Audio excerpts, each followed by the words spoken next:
আজকে বেগম জিয়ার জানাজা ইতিহাস হয়ে থাকবে। মানিক মিয়া অ্যাভিনিউতে ওনার এই জানাজায় দল মত নির্বিশেষে রাজনীতিবিদ সরকার থেকে শুরু করে সবাই যেভাবে প্রেম আর ভালোবাসা দিয়ে শেষ বিদায় দিলেন, সত্যি চলে গেল ৮০ বছর বয়সী সাবেক এই প্রধানমন্ত্রী বেগম খালেদা জিয়া। রাষ্ট্রীয় একদিন বন্ধ, ৩ দিন শোক। এরকম সম্মানের মৃত্যু দরকার।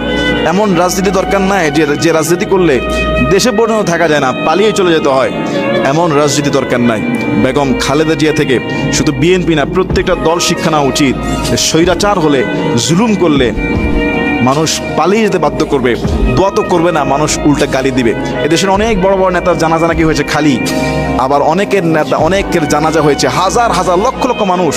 হাদি ভাইয়ের জানাজায় ইতিহাস হয়ে গিয়েছে। বেগম খালেদা জিয়ার জানাজা ইতিহাস। এবং তার প্রতি মানুষের যে শ্রদ্ধা, যে ভালোবাসা, যে সফট কর্নার, ওনাকে চিকিৎসা দিতে দেওয়া হয় নাই বিদেশে, ওনাকে অন্যায়ভাবে বন্দি করে রাখা হয়েছে, ভিআইপি মর্যাদা জেলখানে দেওয়া হয় নাই, ক্যান্টনমেন্টের বাড়ি থেকে বের করে দেওয়া হয়েছে। আইনমন্ত্রী আনিসুল শেখ বলেছে যে বিগত সরকার তাকে খাবারের মধ্যে বিষ প্রয়োগ করে আস্তে আস্তে তাকে মৃত্যুর মুখে ঠেলে দিয়েছে। এরকম নোংরা রাজনীতি বাংলাদেশে হয়। এবং আমাদের সাবেক যে আরেকজন প্রধানমন্ত্রী, উনি তো কয়েকবার বলেছে বেগম খালেদা জিয়ার সম্পর্কে, বয়স হয়েছে, এখন মরার সময় মরে যাবে, চিকিৎসা নেওয়ার কি দরকার, এরকম নাকি অনেক মন্তব্য করেছে। পদ্মা সেতু থেকে ফেলে দেবে, অনেক বাজে বাজে মন্তব্য করেছে। বাংলাদেশের মানুষের রাজনীতি এতটা নিকৃষ্ট মানের। বেগম খালেদা জিয়া থেকে শিক্ষা নেওয়া উচিত। আপোষহীন এক নেত্রী ছিলেন, দেশপ্রেমে দেশকে বিক্রি করেন নাই।